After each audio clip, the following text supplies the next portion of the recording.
You've been letting yourself accept less, and it's been shaping your life more than you know. What makes this realization difficult is not its intensity, but its honesty. It asks nothing. It accuses no one. It simply reveals a truth that has been patiently waiting to be seen. There is often grief here, not for what was lost, but for what was never fully lived, for the words that stayed unspoken, for the choices made out of fear rather than alignment. This grief is quiet, almost polite.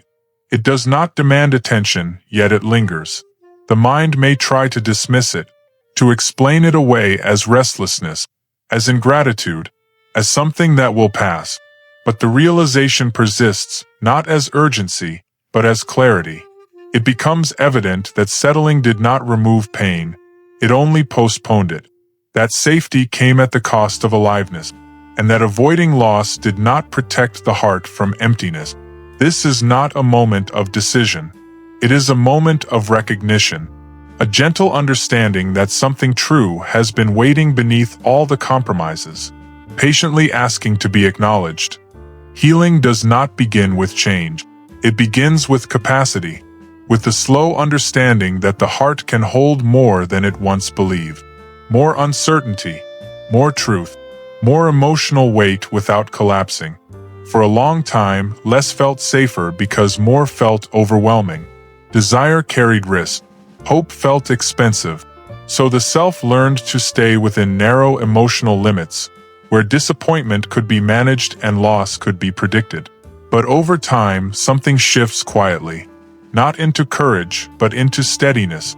The nervous system softens its grip. It learns that discomfort does not always lead to devastation. That wanting does not automatically end in loss.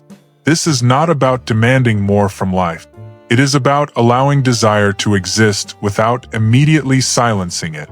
About noticing longing without rushing to justify or suppress it. The self becomes a little more spacious, a little more tolerant of ambiguity. Deserving begins to feel less like entitlement and more like emotional readiness. The ability to remain present even when outcomes are uncertain. To stay connected to truth without needing immediate safety in return.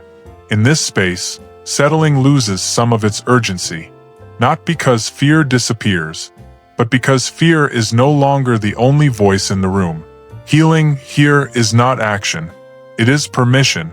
Permission to feel fully without immediately retreating. To hold the possibility of more without insisting it arrive. To trust that whatever comes next does not have to be smaller than the self that is ready to meet it. In the end, what shapes a life most is not only what is chosen, but what is quietly left untouched. The feelings that were never fully named. The desires that were softened until they almost disappeared. The truths that waited patiently, never forcing themselves forward.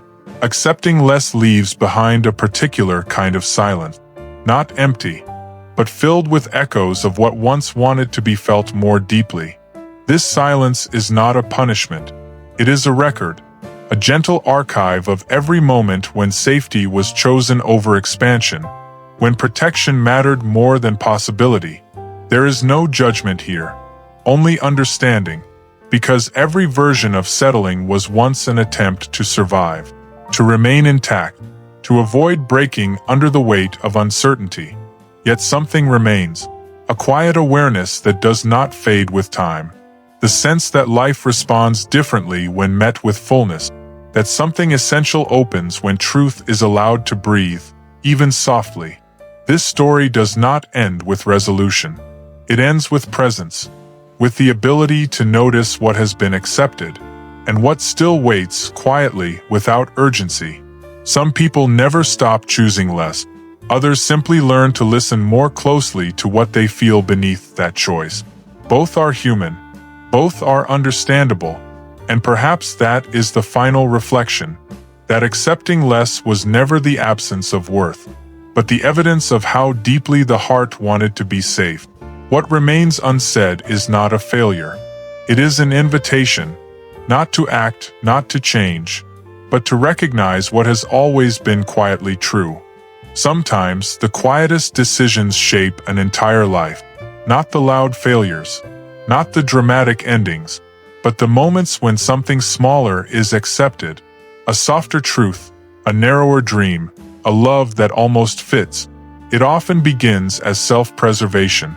A subtle trade, less pain now in exchange for less possibility later. To avoid losing what is familiar, something essential is slowly released. Not all at once, piece by piece. From the outside, it can look like patience, or gratitude, or maturity. But inside, there is often a quiet tension. The feeling of standing just below one's own potential. Not because it is unreachable, but because reaching for more feels too dangerous. This is not a story about weakness. It is a story about fear, memory, and the human instinct to survive. There is rarely a single moment when someone decides to accept less than they deserve. It does not arrive as a clear choice, spoken out loud. It arrives quietly, disguised as reason, as patience, as the belief that wanting more might be asking for too much. At first, it feels temporary, a pause, not a surrender. Something held for now, with the promise that later will be different. Later, when things are safer. Later, when the ground feels more stable. Later, when the risk no longer feels so sharp. From the outside, nothing looks broken. Life continues. Responsibilities are met. Smiles appear when expected. But internally, there is a soft contraction, a subtle shrinking of desire. Dreams are edited. Needs are simplified. Longings are placed gently to the side, not discarded, but rarely touched. This is the moment of settling. Not dramatic, not obvious. It happens when emotional safety becomes more valuable than emotional truth. When holding on to what exists feels wiser than reaching for what might exist. Often, it is framed as maturity, as gratitude for what one already has, and sometimes it truly is gratitude. But underneath, there can be a quieter feeling. A sense of living slightly below one's own capacity, not because more is impossible, but because losing what is familiar feels unbearable.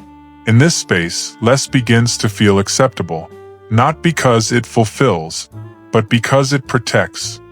Fear does not appear without a history. It is rarely born in the present moment. More often, it carries the quiet weight of earlier experiences. Moments when reaching out resulted in loss, when hope was met with disappointment, when stability disappeared without warning. For some, the fear begins in environments where love felt conditional. Affection was earned through compliance. Safety depended on being easy, quiet, undemanding. Over time, the nervous system learned a lesson it never forgot. Asking for more risks losing everything. For others, it begins after repeated endings, relationships that dissolved, promises that faded, efforts that went unnoticed. Each experience leaves a subtle mark, teaching the mind to anticipate pain before it arrives. Eventually, expectation itself becomes dangerous. This is how caution becomes identity. The body remembers what the mind tries to move past. It remembers the cost of hope. So it tightens. It lowers the volume of desire. It chooses certainty over possibility, even when certainty feels hollow. Accepting less is not a lack of self-worth. It is often a response to instability, a way to maintain emotional balance in a world that once felt unsafe. The heart adapts. It becomes careful with what it wants, selective with what it admits it needs. In this light, settling is not weakness. It is survival shaped by memory. A quiet attempt to ensure that whatever remains cannot be taken away too easily. The human mind is not designed to seek happiness above all else. It is designed to avoid pain.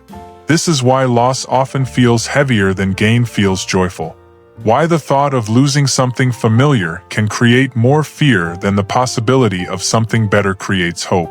Psychology calls this loss aversion. The nervous system reacts more intensely to potential loss than to potential reward. What is known, even if imperfect, feels safer than what is uncertain.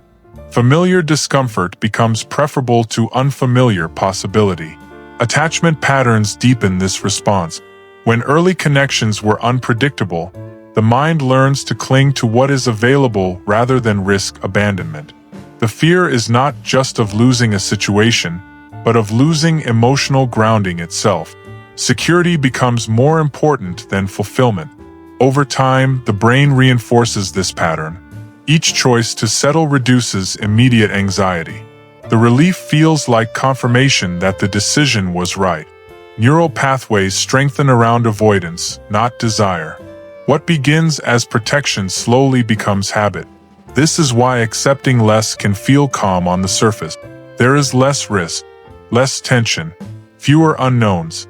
But beneath that calm, there is often a quiet dullness, a sense that something vital has been muted. The psychology behind settling is not self-sabotage. It is a system optimized for safety, not expansion. A mind trained to preserve what exists, even when what exists is no longer enough to nourish the deeper self. Inside, there is often a quiet conversation that never fully ends. One voice speaks in longing.